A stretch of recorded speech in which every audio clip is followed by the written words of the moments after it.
Big Drive Energy Monday Winners Circle edition.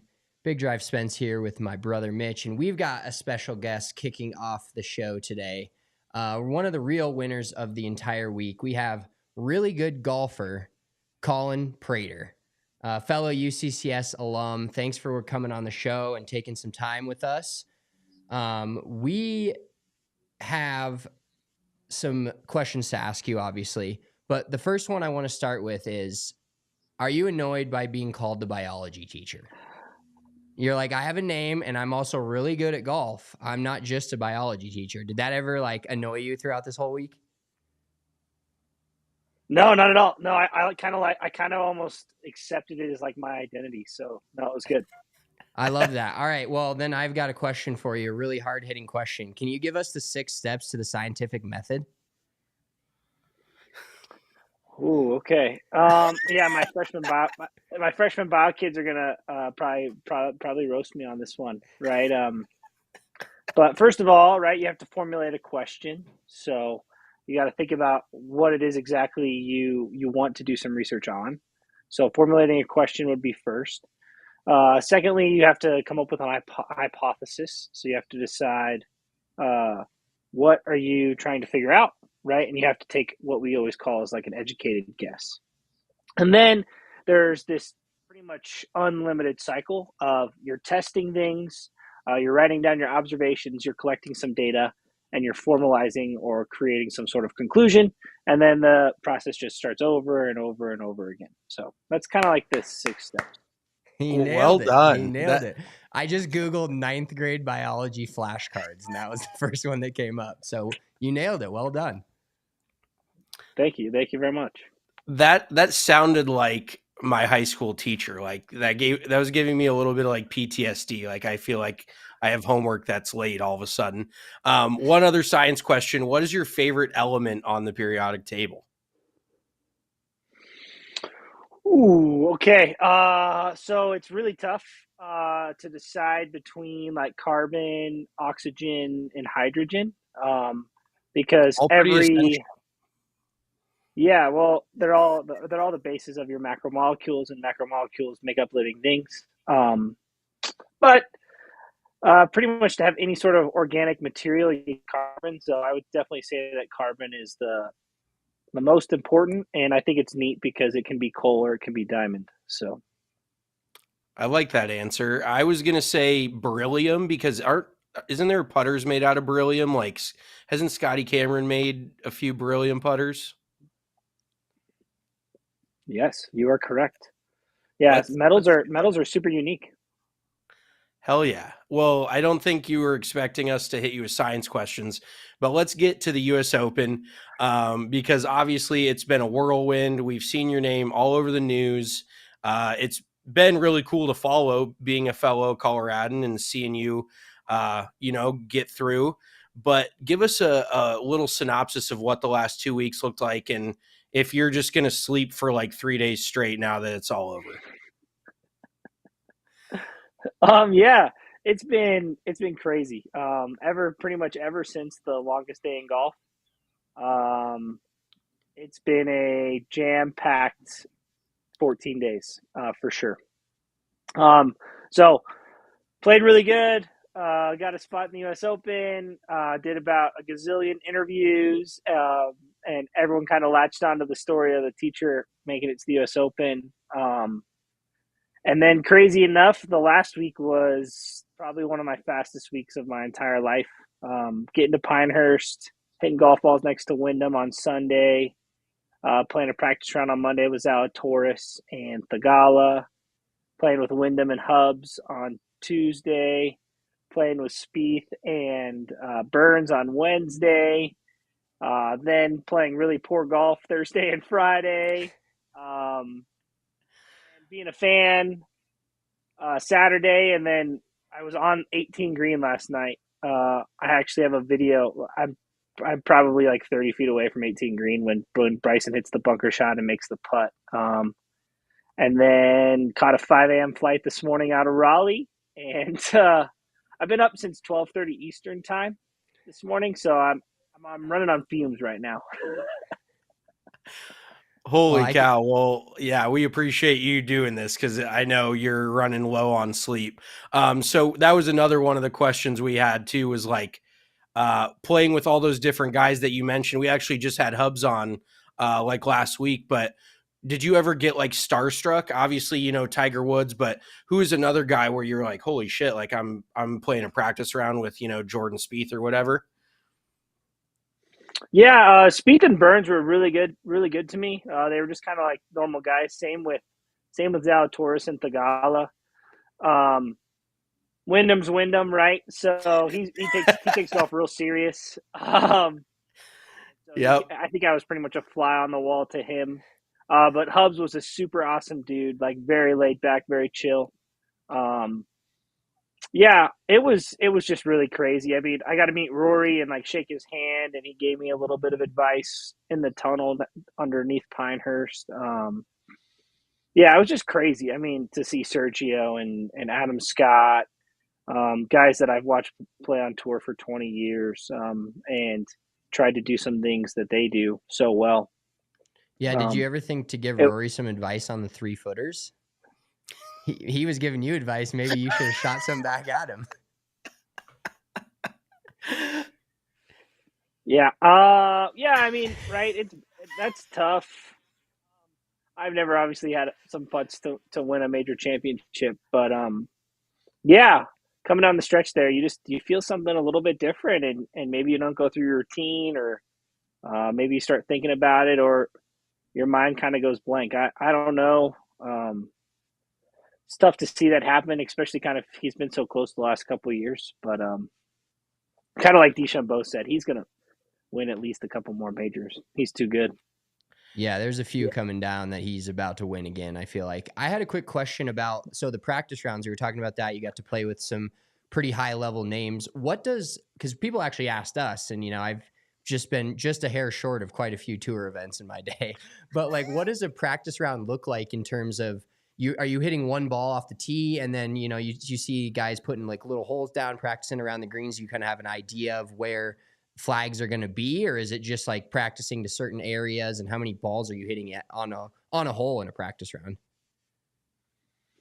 Oh yeah, no. It's normally a tee shot unless like you hit a really poor one, or you're thinking that the USGA may move tees. It's normally just one. And then into the greens, it's kind of hit or miss.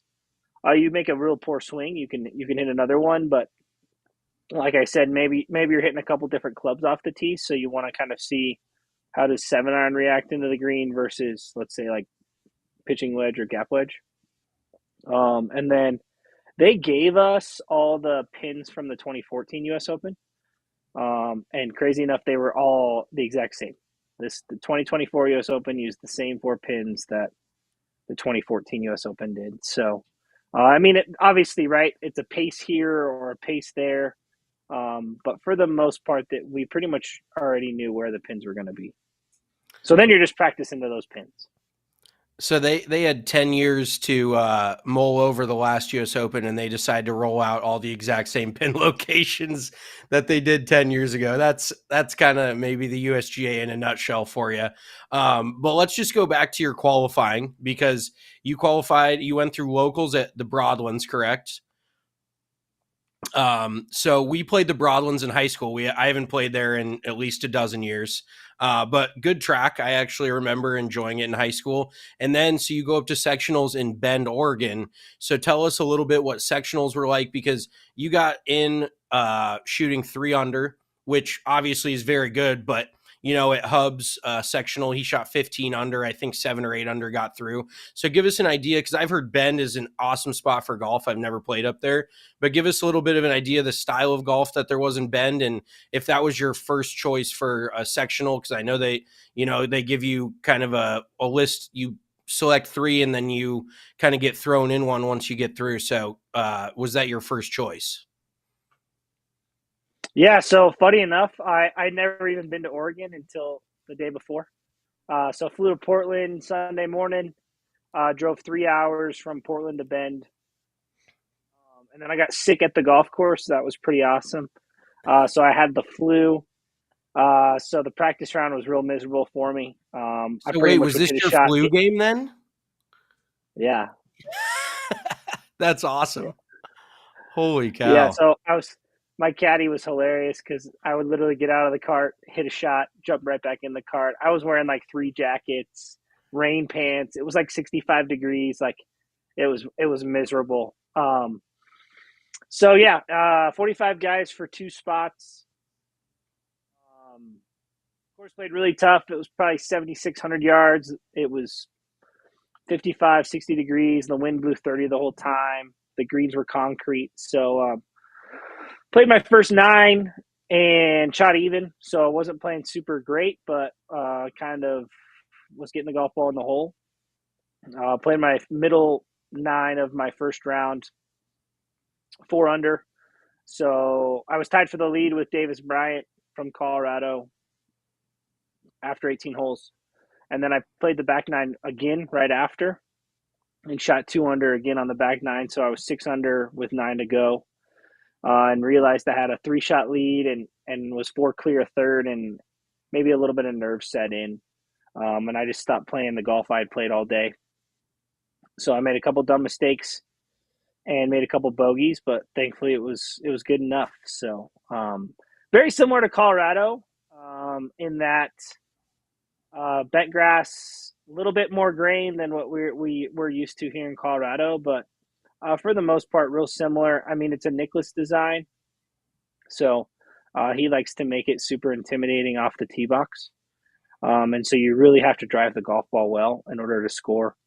At Pronghorn, there was a lot of like little juniper trees and juniper bushes, and so if you miss the fairway, you were pretty much chipping out or taking unplayable. So that was definitely the key to me qualifying. Was I drove the golf ball so well. I only missed 2 fairways all day, and that was really impressive with the wind blowing 30 the whole time. Yeah, I think I missed 2 fairways about every 2 fairways I play, generally speaking. So missing 2 an entire 36 hole round is pretty impressive. So being sick, was it, there's obviously no strategic advantage or health physical advantage to that, but was it almost like you're just like, all right, I'm here, like I don't feel great, I'm just gonna, do my best, but it was almost like not a built-in excuse, as golfers, we always have those, but you were just like, I'm going to do the best I can and not like overreact and overthink any of these golf shots. I'm just going to hit it, find it, and hit it again. The basis of golf, essentially.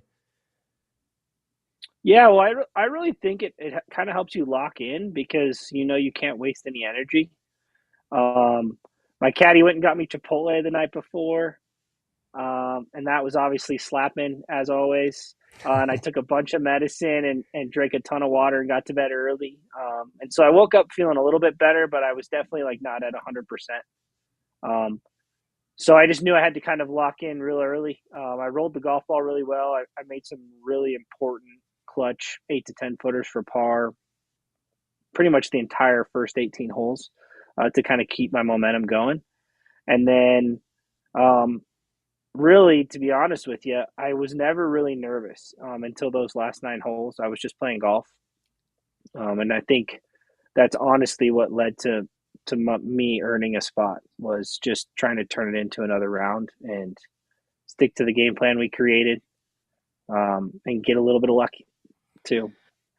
Yeah, I mean, when you're competing at that level and vying for a spot at the US Open, you kind of have to stick to your game, but it's one of those obvious simple things that sounds cliche, but you legitimately just have to play it one shot at a time, not get ahead of yourself and stick to your game plan. But with you being sick, was there any element of like, if I'm playing like shit, I'm calling it after the first 18? Like I'm not gonna lie, I've done that in qualifiers. I got sick at a US Junior Am qualifier. I was already sick, and then I shot like 76 in the first round, and I just left the course because I'm kind of a quitter like that. But there was no element in your mind of like, I'm gonna be done after 18 here if I'm not playing well. No, I mean, right. It's easier said than done, being in the position I'm in now. But I also think if I were to do that, like fly from Denver to Portland, drive 3 hours, now I got to drive back. It was all That's for just fair. 18 holes. Like I would have probably stuck it out. But right, who knows? I mean, if I was feeling really crappy or shoot, I couldn't hit a golf shot to save my life, then maybe it would have been different. But fortunately, the Chipotle gave me enough energy, and I was able to kind of stick it out and earn a spot. That's incredible. Let's go to your day job for a little bit. So teaching biology, but also coaching the high school. Is it boys and girls golf teams, correct? So we coached at Elizabeth, which is a school pretty close to Cheyenne Mountain. I don't think we played you guys in a ton of stuff, but we'd play in the springs a lot with our kids. And I wanted two-part question. Number one, what's your favorite vocabulary word? Well, you get it a lot too from your students that you've heard from your kids, because we heard like sus. That's how we heard that. Like a 16-year-old kid said sus to us, and we had no idea. We're driving him to a tournament, no clue what that means. So what is your favorite word that you've heard from a kid, and how much street cred do you now have with all the, not only the kids on your golf team, but like the entire school, that they were all behind you? The whole Colorado Springs was all behind you playing in the US Open. Yeah, the student vernacular these days is crazy. So to be honest with you, like I'd have to have a kid in front of me, or like listen to a conversation, and then like I'd pick up like every third word, and then I'd be like, okay, like I need you guys to explain this to me. I did already use it, right? I have been using the term slapping a lot to mean like really good. So I think that is one of the most hilarious terms of all time, right? Like just say yes, or just say like good. Like I don't know why we're saying bet. Or okay, right? Like when was it not okay to say okay? But and then sorry, second part of that question was what again? How much street cred do you now have with all your kids in golf? Because when we coached the golf team, I hooped a bunker shot from like 135 yards in front of the whole team, teaching them how to hit a fairway bunker shot. And it was like the greatest. I was like, yeah, they all like know I'm legit now, even though I'm semi not, but they thought it was the most incredible thing. We all like ran up to the green. I'm sure qualifying for US Open's a little above that, but you never know. Yeah, see, to extend that, right? Vernacular, hooped it, ballin', right? All these terms that like Buckets. when we were in school, buckets, yeah, Drano. I don't mean shoot. All these terms that I guess maybe we started to use when we were in school. I don't know. Yeah, the support's been amazing, right? Everyone in town, former students when I used to teach and coach at Doherty High School, they've reached out. That's been amazing. Current students and players. I had a couple of my boys players, a kid named Ethan Ivany and Charlie Doyle, who actually flew down to Pinehurst and watched me play for a couple of days. So that was really neat and cool. So we'll see. I mean, I'm not the outlandish type, so I'm sure probably half of the Cheyenne Mountain population still has no idea. Freshmen always the first week when I start to talk a lot about golf, and they're like, "Are you any good?" And I'm just like, "You can Google me." So there'll be more street cred now because there'll even be more stuff on me after this whole summer. So.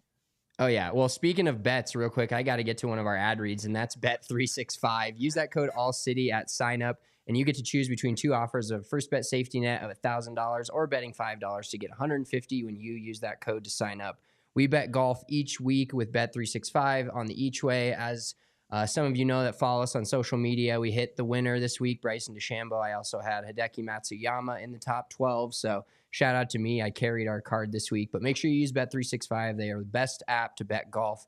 Using the Each Ways, must be 21 plus and physically located in Colorado. Please gamble responsibly. If you or someone you know has a gambling problem and wants help, call or text 1-800-GAMBLER.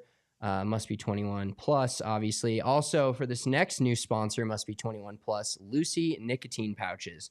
These things absolutely slap.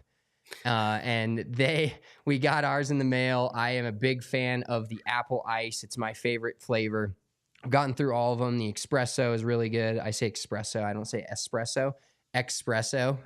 It's actually pronounced espresso, but the Lucy nicotine flavors are phenomenal. It's 100% pure nicotine, tobacco free. I'm a big 4 milligram guy. The apple ice, I do a little bit of the mint. And then the wintergreen's actually not too bad. I'm not a big wintergreen guy, but it's normally not too bad. So level up your nicotine routine with Lucy. Go to lucy.co/big or BDE and use promo code BDE to get 20% off your first order. Lucy offers free shipping and has a 30-day refund policy if you change your mind. That's lucy.co. Use BDE to get 20% off and always free shipping. The cans, they have their automatic disposal part in the top, so you don't even have to like throw your pouches on the ground. You just dispose of them right at the top there, and it makes it super easy. So make sure to get the Lucy. Here comes the fine print. Lucy products are only for legal age. Every order is age verified. This product contains nicotine. Nicotine is an addictive chemical. All right, away from the nicotine and the betting and back to the golf. Okay, so let's get into the golf course a little bit, because so they announced that Pinehurst is going to be an anchor site, one of the 3 anchor sites, I think, there, Marion and Pebble Beach. So they're going to host, I want to say 4 in the next 20, 25 years, something like that. There's going to be quite a few coming up here, I think every 6 years for the next, or 5 years, 6 years, whatever. What did you think of the golf course as a US Open site relative to like what we grew up watching on TV? You know, your Shinnecock Hills, your Wingfoots, your Marions, the real traditional, the thick rough, the different conditions, where this week you were dealing with wiregrass, which is a term I probably heard 1,800 times during the broadcast, and upside down cereal bowl greens. Like, what? Give us an idea of what that was like, and if you genuinely like enjoyed the test or not. Yeah. First and foremost, right, Pinehurst is spectacular. The whole area, they just know how to do it correctly. Like from getting there to playing in the tournament. Obviously, it's the U.S. Open. It's golf's biggest stage, so it was the best tournament I've ever been a part of. And that's not talking smack to any of the CGA events or other USGA events I've played in. Yeah, right. I think Pinehurst is so unique because it's not like those courses you were just talking about. I think the USGA maybe got in trouble for a little bit there using that cookie cutter US Open style. Fast greens, long, small fairways, thick rough, like you just said. Kind of, to be honest, right, what I experienced at Cherry Hills last fall in the USAM. So, by all means, does that test every part of your game? And I think that's the USGA's ultimate goal is to test every single aspect of your game. But Pinehurst is just so cool. It's a little bit easier off the tee, but again, if you do miss the fairway, there's a little bit of luck. You can get a great lie and a clean line. You can advance it and get it on the green. To be honest, it's a lot like a fairway bunker shot, right? Or kind of be up next to a bush or potentially even in a bush. I mean, I think we all watched it yesterday with Bryson. He was spraying it all over the country. But he was playing smart, making good decisions, and still making pars. And that's what got him to win. So I love it. I think it's going to be awesome.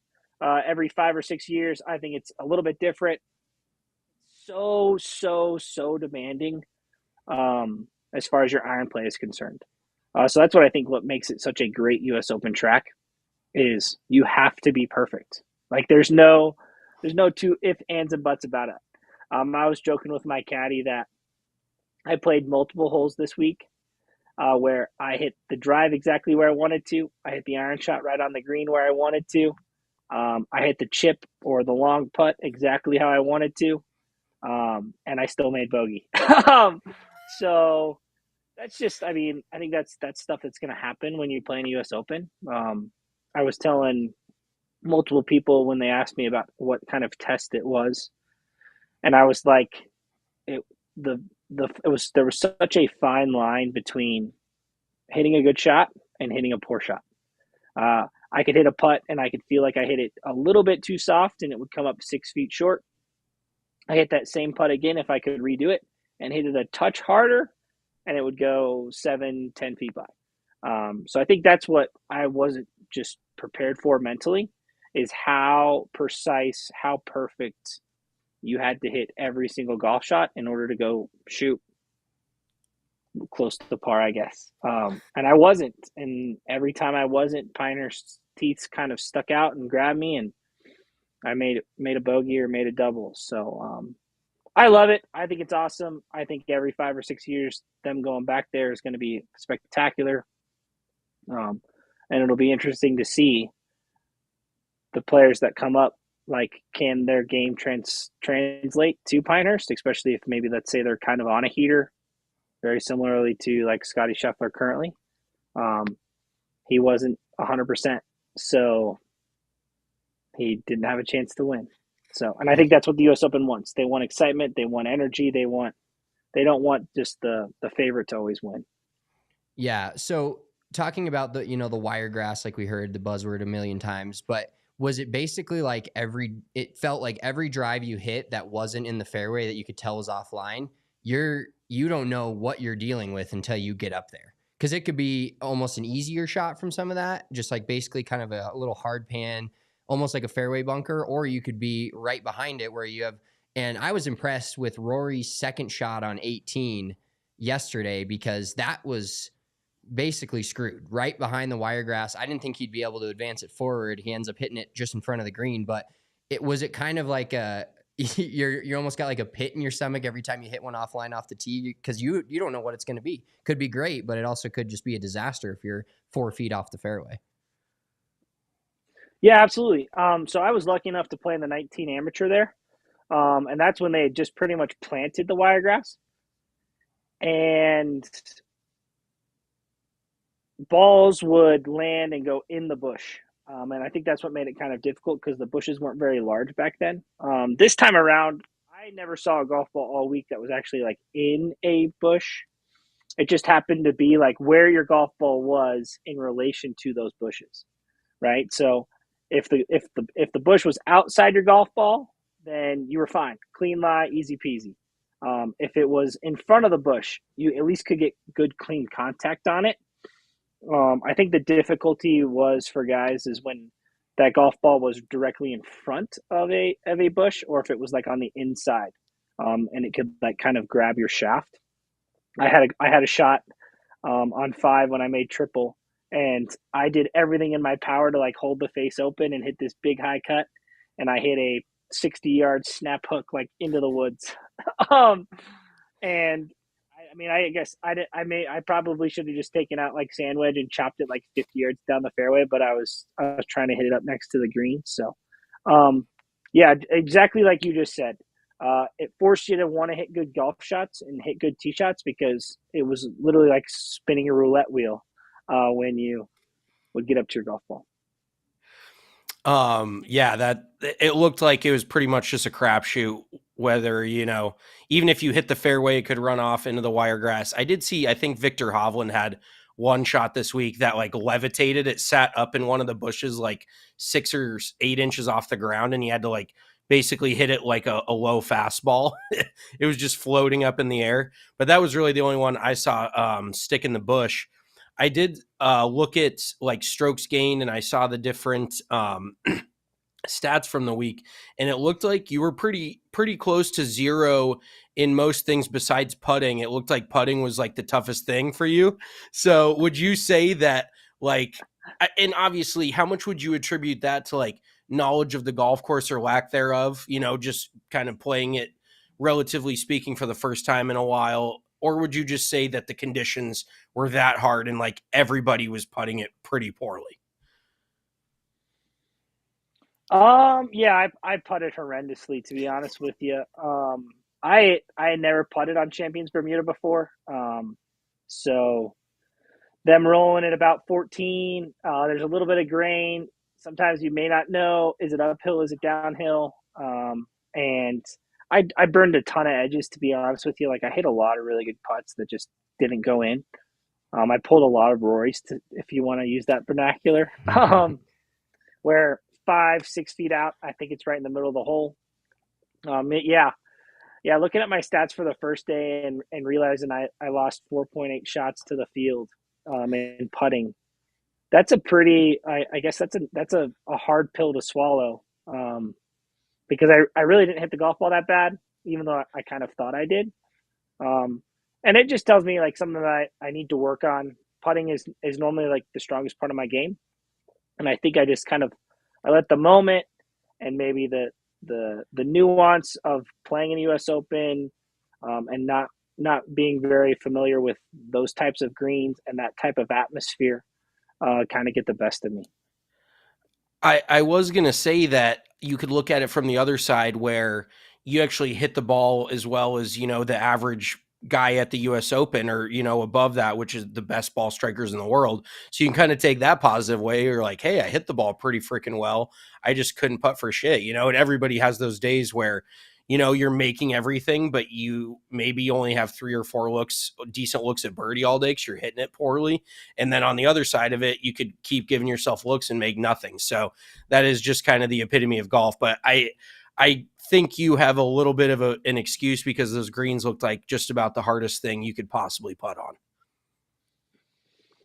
Yeah, I got to give those guys that finished up there near the leaderboard some mad props. I mean, I've been such a fan for such a long time and watched endless golf tournaments, but you don't really truly know like the pin locations and the green speed and everything, until you've actually been there and done it, right? So crazy enough, right?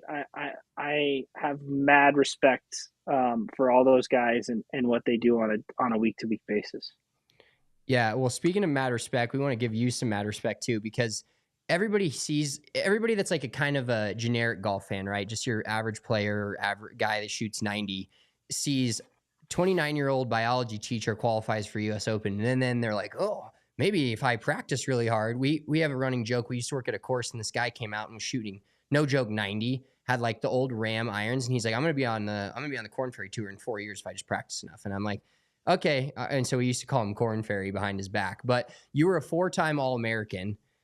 You were the first, let's see, I'm going to make sure I get this right. You were the second person since 1985 to win the Colorado Golf Association amateur and match play in the same year, and first since 1974 to also take Colorado Open low amateur. So like you're not just some normal 29-year-old biology teacher. Like you're really good at golf. And that's what I want people that are listening to this to understand is like, yeah, you're still on another level from everybody that you just see at your, every course has a scratch golfer, and then there's still another universe, and then you.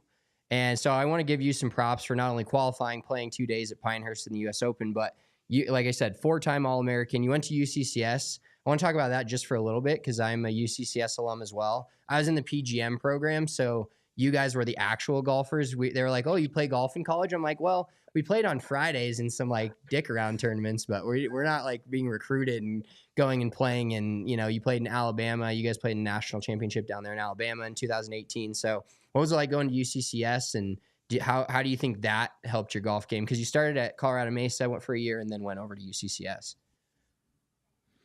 Yeah, it was awesome. I would strongly recommend it if you're a kid who can go play college golf, like go do it. Like it's the most fun you're ever gonna have in your entire life. Just becoming best friends with a bunch of other weird dorks who love to play golf, and it becomes your life, and you get to go to school and play golf every day for years. Like I would give anything to go back and do it again. Yeah, my college coach, Phil Trujillo, was amazing. He was a great mentor to me. He taught me a lot about myself and how to be a good husband, a good father, a good person, a good teacher. So I learned a lot of very valuable life skills from him. And UCCS was really good to me too. I was very fortunate to be able to get a biology degree and get my teaching license at the same time. And yeah, like you said, I had some success in college. I played a lot of good golf. I learned a lot. Crazy enough, I'm actually a better player now than I ever was in college. I'm just more mature. I think a little bit better. I don't let my emotions get the best of me, and I think that's because I'm a dad, to be honest with you, and I'm a husband, and I have other priorities. So I don't get nearly as much time to practice anymore. And so I have to be very conscientious and come up with a plan before I get out there and sneak in and hit some golf balls or go play 9. So we got a question here. This is our friend Greg. He actually went to UCCS as well, and we had like multiple requests to get you on the show after you had qualified. So thanks so much for fulfilling those requests. But did you get someone to take a picture of you at the second after your birdie on your first hole, in second? So you are currently T2 in the U.S. Open. Yeah, no, I've gotten a couple screenshots. I was actually funny enough, people sent me it. I was T1 there for a little bit with Tiger. So oh wow, that's pretty all neat. time. Yeah, so pretty neat to. I mean, pretty neat to be leading the U.S. Open, even if it was just for a hole or half a hole. But yeah, it was. And then also too, me and my caddy, we were joking. I don't know if there's many guys out there that birdied their first hole at the U.S. Open and then birdied their last. So I birdied my first hole, which was 1. I hit it to about a foot, even though I think ShotLink says it was like 18 inches. Like there's no chance it was 18 inches. And then I birdied the 9th hole, which was a really, really tough par 3 that Straka made a hole-in-one on, and Francesco Molinari made a hole-in-one to make the cut. I didn't hit that good of a shot, but I hit one into about 8 feet and made it on my final hole. So pretty cool. Yeah, that's got to be a good feeling to walk off of your first U.S. Open, birdieing the last. Like everybody likes to make a decent score on their last hole just to want them to come back again. So wanted to thank you, first of all, for coming on, but I have one last question. Do you feel like you're going to go on some sort of heater now that you just got done playing like the toughest golf course you've ever played? Like, are you just going to step up to any regular golf course now and be like, this shit is so easy? Yeah, that's exactly the feeling I'm hoping to have, to be honest with you, right? Like, oh, this is a 4-iron from 230. Oh, the green's wide open. Like, this is easy, right? Yeah, we'll see. I mean, to be honest with you, I don't know how much golf I'm going to play here like in the next couple of days, like you guys said. I may sneak out and get some practice, but I really want to spend some time just hanging out with my wife and my little one, because I was gone for 8 days. So really just cherish some family time.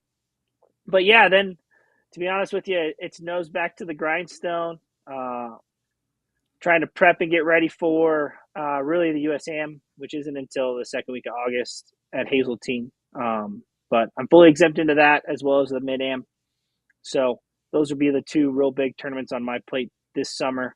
My wife's also due in 6 weeks with our second child. So I'll probably spend a lot of time mentally preparing for that, making sure the crib's secure for the 72nd time, right? Doing any last minute painting or putting together whatever the heck my wife buys. So I got a pretty bougie life right now, being on summer break, and I just get to spend time and hang out with my little girl. I love that. I've got a 11-month-old at home. He's about to turn 1, and I've already got him trying to swing a golf club. He's not quite there yet, but we're working on it. So I know what that life is like. But it's incredible that you got to get out and go to Pinehurst, play it. And what course? So my last question is, what course do you normally play down in there in the Springs or the surrounding areas? Because obviously you got to get ready for the U.S. Open somehow. So do you play some tough ones down there? Some of the more exclusive ones? Where are you playing down there? Oh, I'm so incredibly fortunate, right? I pretty much have a connection everywhere. I grew up practicing and playing at the Broadmoor, and I caddied out there for 7 years. So I haven't been out there in the last couple of years, but maybe I'll use this to reach out to Russ Miller, the director of golf, and sneak out and play there. Our high school team practices at Country Club of Colorado, so have some connections down there, and I can kind of normally go out there and play once or twice a week. I know the head pro at Kissing Camels. My college coach works at Eisenhower, and then the Little Niner, Cherokee Ridge, is about 12 minutes from my house, and the Super always has really fast and good greens. So I'm really lucky. I kind of just sneak out anywhere I can, and don't try and burn any bridges. Well, yeah, Cherokee Ridge. I was going to say, Spencer's got a story to tell about Cherokee Ridge real quick. Yeah, Cherokee Ridge. So a couple things. When I was in the PGM program, they made us do like basically work as greenskeepers for one Friday a week for like a month straight. And so we worked at Cherokee Ridge, and it's low, like you said, it's actually a really good, like, for everybody thinks 9-hole course. When we talked to Mark Hubbard, the course he plays almost exclusively down in Texas to practice and play on for the PGA Tour is a 9-hole course. And Cherokee Ridge has always been great, but like it was like the third day we were out there, and they gave me the greenside bunker mower, and I threw it out of the bunker and like onto the green, and like totally fucked up the side of the green, fucked up the bunker.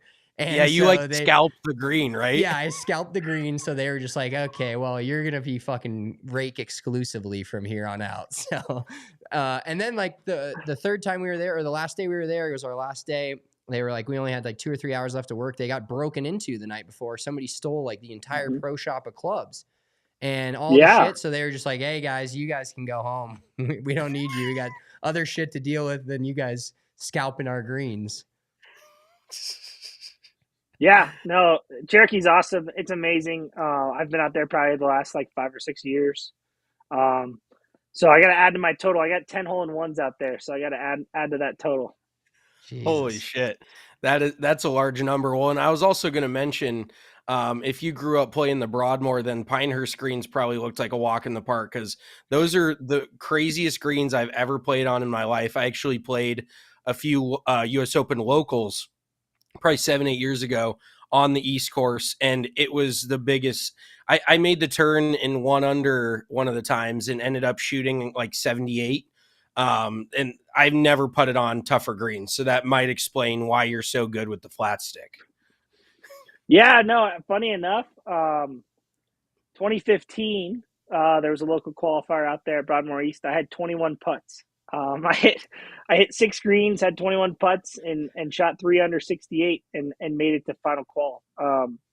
But yeah, no, they're really good to me. Like you said earlier, right? Like, I have so much course knowledge out there. I think it makes it a little bit easier. I know where I can and can't hit it. I know where the uphill putts are. And I think you're absolutely right when it comes to local knowledge at Pinehurst. I can guarantee you, right, with the USGA going back every 5 years, you will see PGA Tour guys going down there to Pinehurst every single year in hopes of preparing and playing and getting ready for future US Opens. Yeah, playing a little like boys trip down to Pinehurst and just tell your wife, it's US Open prep, because I've heard it's a great. One of our buddies actually is going to have a bachelor party early next year, and he was talking about doing Pinehurst. I don't think he's going to, but I mean, the amount of golf you can get in out there, I've heard, is just insane. Yeah, I mean, shoot, you got so many courses just beside Pinehurst, like Tobacco Road and Pine Needles and Southern Pines and Country Club of North Carolina. I mean, there's so many good places you can play down there. Real quick, last one. Mark Calcavecchia said that Pinehurst number 2 is not even the closest, or not even near the best course in the area. Do you agree or disagree? Well, shoot, I haven't played everything, right? So I wouldn't know. But as far as it being a US Open test and being spectacular, and forcing you, I mean, like you said earlier, with guys can hit great tee shots and they land in the fairway and they roll into the native because they don't shape it the correct way. I mean, I think it does exactly what the USGA wants, and it forces you to hit the correct golf shot, to play smart. It's really easy for them to make Pinehurst competitive, and they defend par really well. So he can say whatever he wants to say, and I haven't played all the golf that he's played in all the tremendous places, but it's definitely at the top of my bucket list. That's for sure. That's awesome for you to cross off a bucket list item. Well, Colin, thanks so much for joining us, man. Enjoy your summer break. Good luck with the new kiddo, and then good luck in the Mid-Am and the US Amateur. You got 2 new fans and us. We'll be cheering you on. Thanks for coming on, and the request of all of our listeners getting you on from UCCS. So we appreciate that, man. Enjoy your summer. Take care, and good luck coming up. Thanks for having me on, guys. I really appreciate you. Go get some Thanks, sleep. man. Appreciate it. Yeah, go get a nap in. Yeah, nap time for sure. Thanks again, man. Take care. That was what awesome. An interview. Yeah, Yeah. that was great. What a cool dude. I was gonna mention obviously you having a kid, him having a kid, but it sounds like he's way better at golf than you are. I mean, that's pretty obvious. Yeah. Do you need to sort that out? A few notes that I wanted to ask him that I just feel like we didn't have time for. I think the USGA said they paid each dude that qualified for the US Open. They each got a $10,000 check just for qualifying. No, regardless if you make the cut or not. So I wanted to ask him if that was true because that's a decent little payday if you're getting into the US Open, at least covering all your expenses and everything. Oh, absolutely. Yeah. Just a matter of the things that aren't talked about is because you see all the guys on TV that have these huge deals and have played on the PGA Tour for years and blah, blah, blah. Like entry costs don't even become a thing. And obviously, when you qualify for the US Open, like Colin Prater did, you're not going to not go. You're not going to be like, oh, I can't afford it. You're taking out a loan, you're doing whatever you need to take. But the cost to get down to Pinehurst, stay for 8 days, practice rounds, food, all that stuff, that's not cheap. Obviously, you're not paying for the rounds of golf. You're not paying a green fee over there. But Luckily, because I heard it's not cheap out there. yeah, exactly. Real quick before we get into our final rendition of Winner's Circle Monday for this U.S. Open, Bryson DeChambeau, I want to tell you guys about our great friends over at Shady Rays. I've got my Shady Rays on right now. They are by far the best glasses in the game. Wear them all the time on the golf course. I have them in my golf bag in their little nice pouch they come in. The Green Wolf glasses, they're polarized. They make the course look incredible. I accidentally wore them the other day off the golf course and I forgot. So I've had them in my house for a few days. Need to get them back in the golf bag because I'm really bad about remembering sunglasses. So need to keep my Shady Rays in the golf bag. Shady Rays is giving you the best deal of the season. If you use that code AC35, you're getting 35% off polarized sunglasses. Try the shades rated 5 stars by over 300,000 people. Also want to tell you guys about our great friends over at Coors Light.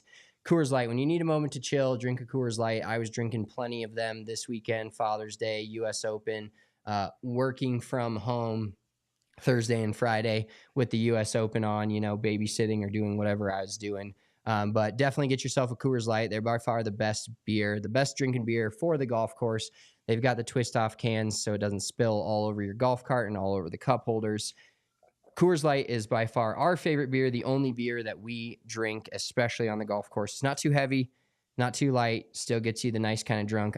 We have a bachelor party coming up next weekend, and I'm going to try to get to like 60 Coors Lights, 60 to 80 in the 4 days.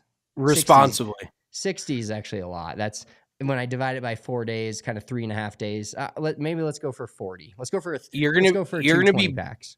You're gonna be blown up like a balloon if you put away 60 beers. You're gonna float out of Breckenridge. Well, I would like to float because when it's time to chill, Coors Light is the beer I reach for. When you want to hit reset, grab the beer that's made to chill. Get Coors Light delivered straight to your door with Instacart by going to CoorsLight.com/DNVR. Celebrate responsibly. Coors Brewing Company, Golden, Colorado. Bryson DeChambeau, BD Bryson, just an incredible back nine, finishing that tournament out. A 1.7% chance to get it up and down, according to Data Golf and our boy Lou Stagner, from 55 yards in the bunker. And actually, we'll workshop this while we're on the podcast, but RK mentioned to me we need to create some content. I may try to get out there this week and do a 55-yard bunker shot for content and try to see how many I can hit to a foot. If I can hit any on the fucking green, who knows where that goes, but that'd be some good content. And just an incredible finish from him in general. Well, yeah, I mean, such a clutch shot. And honestly, so they pulled up his bio on the live website, and it asked him the toughest shot for him, what his shot is that he struggles with the most, and it says 60-yard bunker shot is the shot that he dislikes the most out of any single shot. So pretty crazy that he ends up getting up and down from 55 yards to win the US Open. But the other funny thing was the Pinehurst Resort replied to Smiley Kaufman's tweet about airmailing the green on that bunker shot. And they go, there's a reason that we find golf balls on the roof of the clubhouse every single day. So imagine just a regular amateur, you just have a public play day as one of the pros at Pinehurst, and it sounds like a fucking hailstorm because there's just people's golf balls hitting the top of the clubhouse over and over on that tin roof. So that was pretty funny. But I mean, we can't talk about Bryson's rise without talking about Rory's collapse. Sadly enough, in your eyes, do you think that Rory lost this event or Bryson won this event or somewhere in between? Wow. Well, the thing that I was thinking on 14 green on Sunday was Rory went and won this event, and good for him. Like, Bryson didn't play great. It was, I believe we texted and I said it's over. I was going full sad mode, full Earth is falling mode, and thought it was over when he was 8 under and Bryson was 6. And Bryson missed a putt that was like probably closer to makeable, but I never felt like Bryson was going to lose the tournament. I felt like Rory had won it. And then after missing, he was 396 for 396 and putts inside of 3 feet on the year. Missed his first one at 15, I believe, and then missed his, the one at 18 that would have really put the pressure on Bryson. Because the funny thing about golf is he maybe will quantify it if you asked him the specific question, but I guarantee you getting up and down for par to tie the U.S. Open was a lot harder than getting up and down for par to win the U.S. Open. And if you're a golfer, you know what I mean by that. And if you're not, you don't. But I think Bryson won it, and Rory did give it away. I'd say no. I'd rather say like Rory gave it away because he was 8 under, had a 2-shot lead. Once he missed the green at the par 3 and made bogey there, the wheels started kind of coming off, and he didn't make bogeys by like getting in weird spots or being hosed. Like, he didn't hit a great tee shot at 18, which caused him to have to get up and down, but he hit a great chip in there. So the putter really failed him. I don't know how long that putter is going to stay in the bag. Probably about as long as it took him to get off the premises and onto a flight back to Florida after that event was over. Yeah, he hit everybody with the Irish goodbye. True to his heritage, that's a good one. I like that. He dipped out, didn't say a word to anybody, the media, no one, and just got off the premises. I did see a tweet. Somebody said, well, he's got to rush home because his wife's making dinner and she's already pissed because the round took more than 4 hours. So that was another pretty funny one. But yeah, I mean, Rory, it feels like he finds new ways to lose every single major, whether he pisses it away in the 3rd round, the front 9 of the 4th round, the back 9 of the 4th round. But I don't know if you saw a still picture of the contact he made with that putt on 18. He legit hit the top 50% of that ball. Like, he was swinging so far up on it, he like fucking thinned it. So he definitely did not, like, if he would have hit it on that line and actually squared up the putt, it would have gone in because it just ran out of pace and died off on the low side. So that's kind of funny. Like, of all the things, you don't think about squaring up a putt, but if you would have hit that putt square on the club face, then there would have been a playoff, and then at that point, like, does Bryson play 18 differently? And, then we get into the conversation of like, Bryson shot 1 over. He did not have his best stuff on Sunday. Yes, Rory is the Dallas Cowboys, Greg. He finds new ways to lose every week. The radio station Mitchell was on this morning before he hopped on, they called him the Buffalo Bills. Just getting there 4 years in a row and losing the Super Bowl 4 years in a row. Well, at first they called him the Chargers, and I'm like, well, he's had some sort of success, so you can't call him the Chargers because they've literally never had any in the history of their franchise. But yeah, I mean, I feel for the guy, but at the same time, and everybody, like, it's gotten to the point where everybody feels bad for Rory, like, which is insane. You've got a dude worth $500 million. He's living the dream. He's won majors. He's gotten to the point where he's gotten so close this many times and pissed it away that people legit feel bad. Like Colin Prater, the guy we just had on, or Bryson saying that, Rory's going to get one. It's like, dude, you don't have to, pump the other guy up. But I will say, and obviously it's been a big headline, but Bryson has really like turned into the most endearing dude in all of golf, in my opinion. Like, he brings kind of everybody together. He truly loves the game of golf so much, like just the ultimate tinkerer. He loves fucking with his equipment.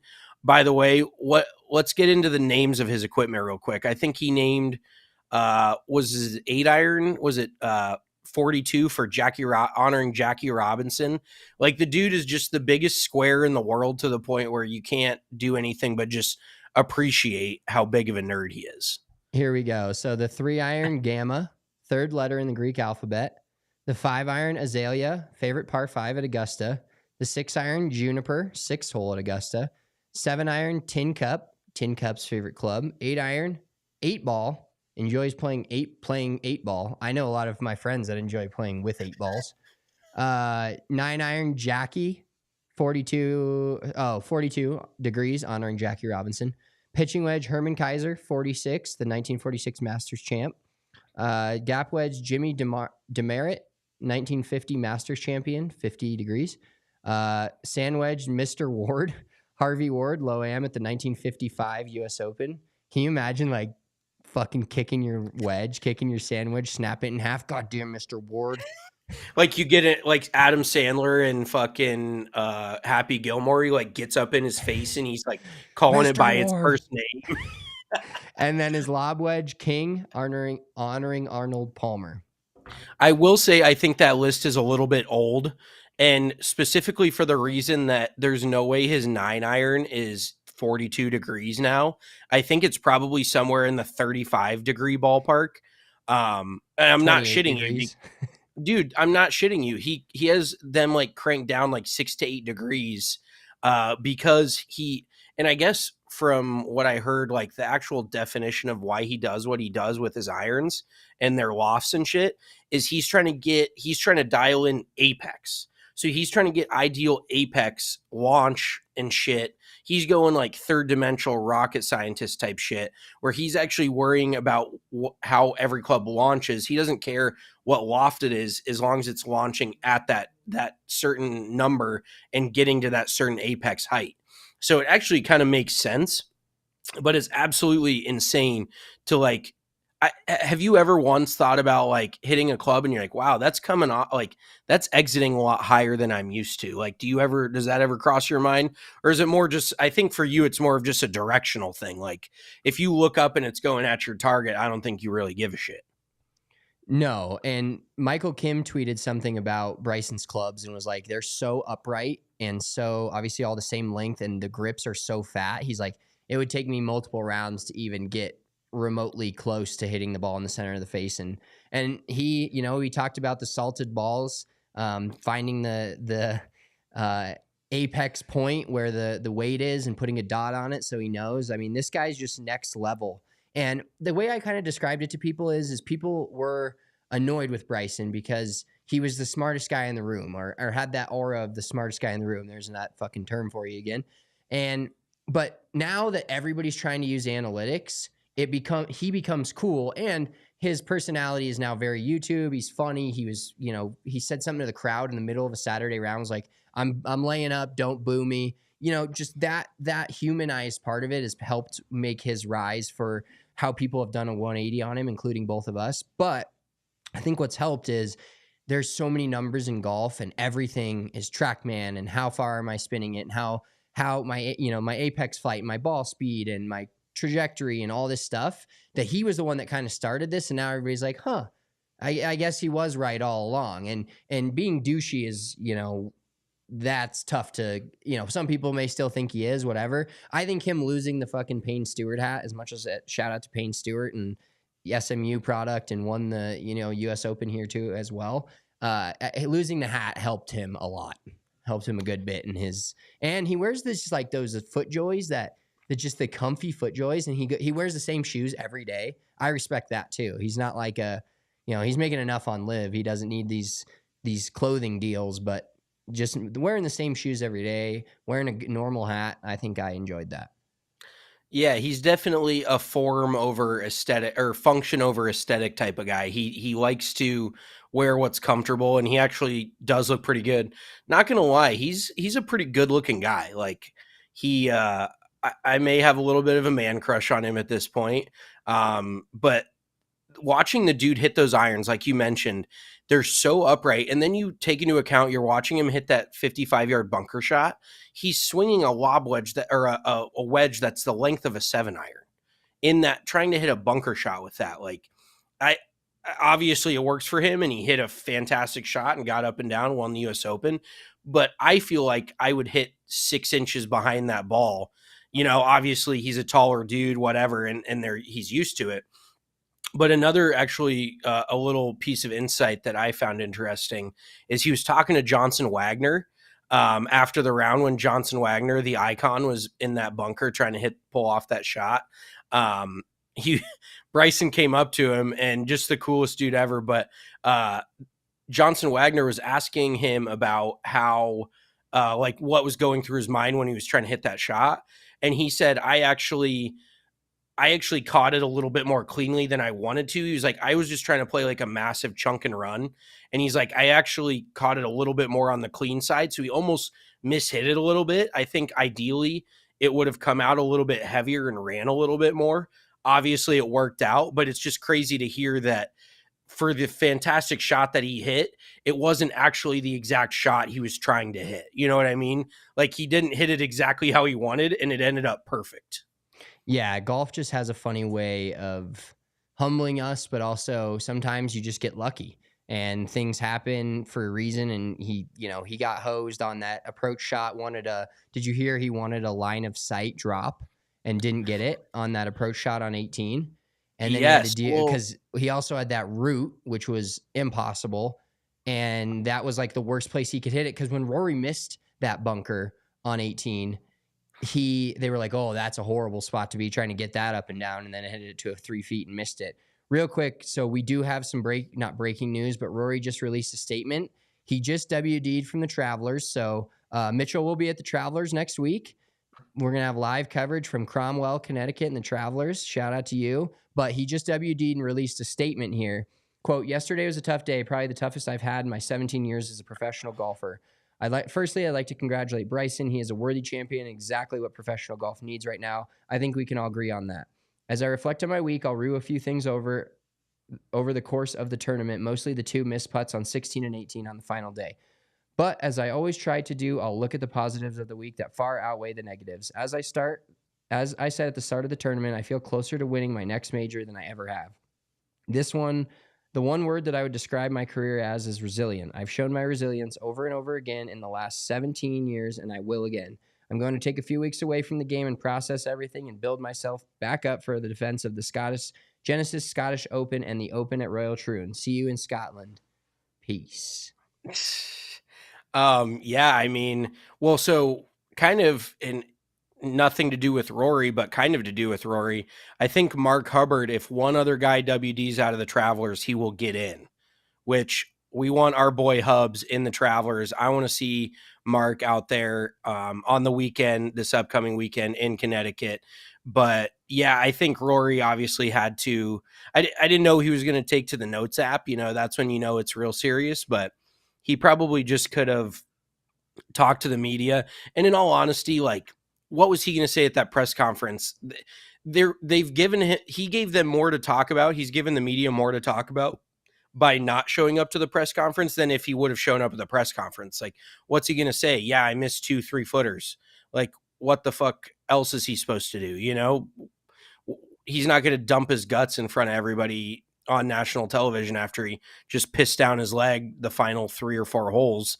So, I think it's kind of a non-story type of story, but this is going to be like, if Rory never wins another major, this will be like a career defining day for him, where he had a 2-shot lead, like you said, with 3 or 4 holes left and couldn't get it done. And it was tough to see, but that's golf. Bryson did what he needed to do and Rory didn't.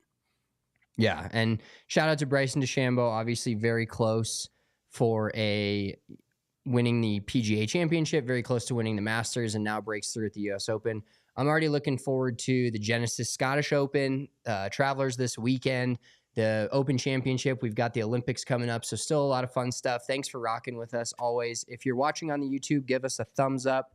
Hit that subscribe button on the way out. Did you have something to say before we get out of here? Yeah, real quick. I think the PGA Tour needs to address these events preceding and proceeding the US Open. We've had back-to-back signature events, bookending the U.S. Open. So even Scotty mentioned that he probably shouldn't have played the Memorial. Like, he felt worn down this week. Part of the reason why we haven't mentioned his name this entire time, which is insane because he's been the hottest dude on the planet. But, the Memorial the week before, the Memorial's such a grind right before the U.S. Open. So Scotty kind of, for lack of a better term, blew his load at the Memorial and didn't have enough gumption to get it done at the U.S. Open. But then you turn around and lasted all the way through the U.S. Open. Yeah, he had too much clarity going this last weekend. But then you've got another signature event, excuse me, with the Travelers Championship, and it's like you really expect these dudes to play 3 weeks in a row at 3 of the biggest events of the year. I just think it's ridiculous. So they need to figure that shit out. Yeah, we'll be back on Wednesday morning, afternoon Eastern time, 12 Eastern time, 10 a.m. Mountain, for a full preview of the Travelers. We'll talk some more of the coming outs of the U.S. Open, what we heard from the rest of this time. Shout out to Colin Prater for joining us. What a great story it was all week, and him taking the time to join us was awesome. We'll be back on Wednesday live on the YouTube. Hit that thumbs up button on your way out. Subscribe. We will talk to you guys on Wednesday. Peace. Peace.